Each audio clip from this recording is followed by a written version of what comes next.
And I'm back again. So you've shown me how YouTube works, and now I'm all over it, spamming everybody with different bits of content. But I just thought, whilst I've got the women's belt out, which is this one, that I would get one of my other belts out that I've done a JMar style Snapbox on, just to compare the two. So I'd seen variations of belts that have been re-leathered by various different people, where they use this texture, which is like this is a press, by the way. This is pressed in using a machine press. It's called an arbor press, I think it is, or a clicker press.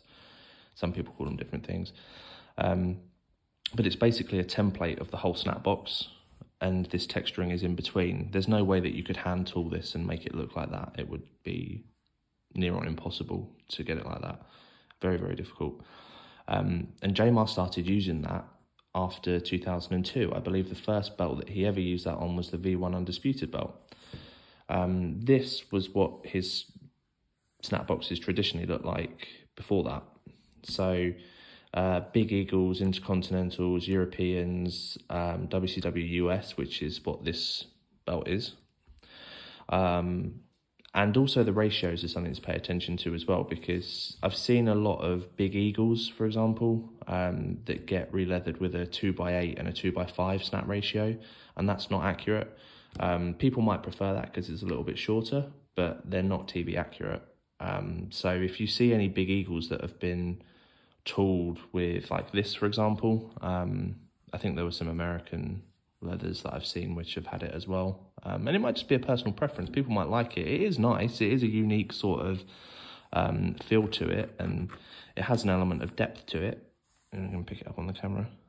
You can see there, it's quite a nice texture to it. But I also like the fact that this is just plain, and it doesn't have, it's nice and simple, nice and clean. You've got the shadow tooling in there around the edges. Gives that impression of depth, which is what it's for. All of that kind of detail is enough. Sometimes like less is more, you know.